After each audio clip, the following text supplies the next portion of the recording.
We will go to the next question. So Casey, you'll actually be first on this one. So this question, and please pardon the rain, so we'll try and speak up a little. The First Amendment guarantees freedom of speech.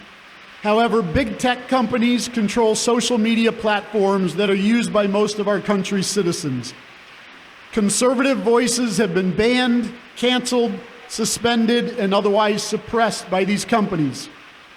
Section 230 of the 1996 Communications Decency Act says an interactive computer service can't be treated as the publisher or speaker of third-party content. In your opinion, have the big tech companies overstepped their bounds, and what legislative remedies do you think are needed?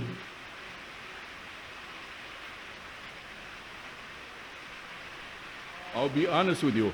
Coming from Poland, where every piece of information was being controlled by the government, it's really totally inappropriate. To me, I'm sorry. This one here? Okay. All right. I'm sorry.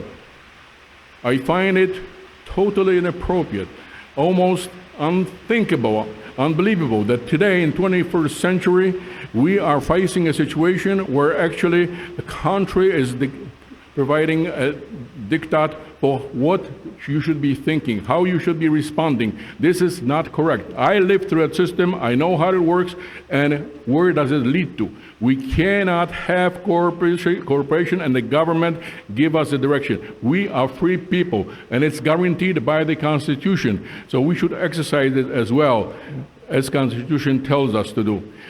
I think that we should employ every possible in our disposal technique. Section 230 is a good example where we actually can make sure that the companies are not abusing their power. They are totally out of control. We should make sure that they follow it to the fullest extent, because if anybody should be an example, it should be the corporation. How do you exercise your freedoms? We don't have it. Another thing, probably the better way to approach this, we have a good example, what actually Elon Musk did, where we overtake in a bad apples, like it was a case of Twitter. Also, if we created at some point bad apples like Disney World, where they are self-governing body, that's another time where government can step in. And in this case, it was Governor DeSantis who said, you are not giving this status. So this is the way we have to go, and we have to be very forceful, because we are a step away from actually Orwellian world, where Ministry of Truth can dictate, and we have a one-way thinking, one-directional thinking, dictatorial thinking. Let's stop it at its tracks. Thank you very much. Thank you. So Stephanie, in Kathy's opinion, have the big tech companies overstepped their bounds, and what legislative remedies does she think are needed?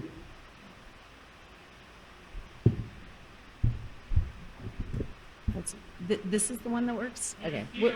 Okay. All right. Okay. Sorry, I'm a little shorter than Casey. I am much shorter than Kathy, by the way. Kathy would definitely want to review what we're allowing big tech to do. One of the things that big tech got was immunity, so that they would have the freedom to not edit and not worry about what's posted on their platforms. So they have this wonderful sense of immunity. And yet, in that framework of immunity, they decided, maybe with the help of the left in this country, that they would go ahead and edit anyway. And that's what we're seeing today, is the canceling, the censoring, and so on. They're performing the exact same activity that they were given pure immunity from, so that they wouldn't have to do it.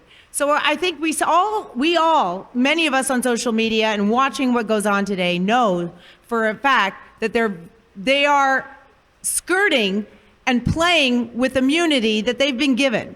So one of the things that we ought to consider, and that Kathy would certainly consider, is reviewing big tech's immunity from liability. If they're going to play editor, then they've got to pay the cost of that. And that would be one of our other things. The other thing that we are seeing today is that censorship is being filtered through the big tech. Big tech is basically doing the work of this government. And one of the things that should disturb everybody, and as a senator, Kathy would address head on immediately, is creation of truth boards like in the Homeland Security and so on. Now, it takes American people to stand up and fight against that, and that's what we're starting to see.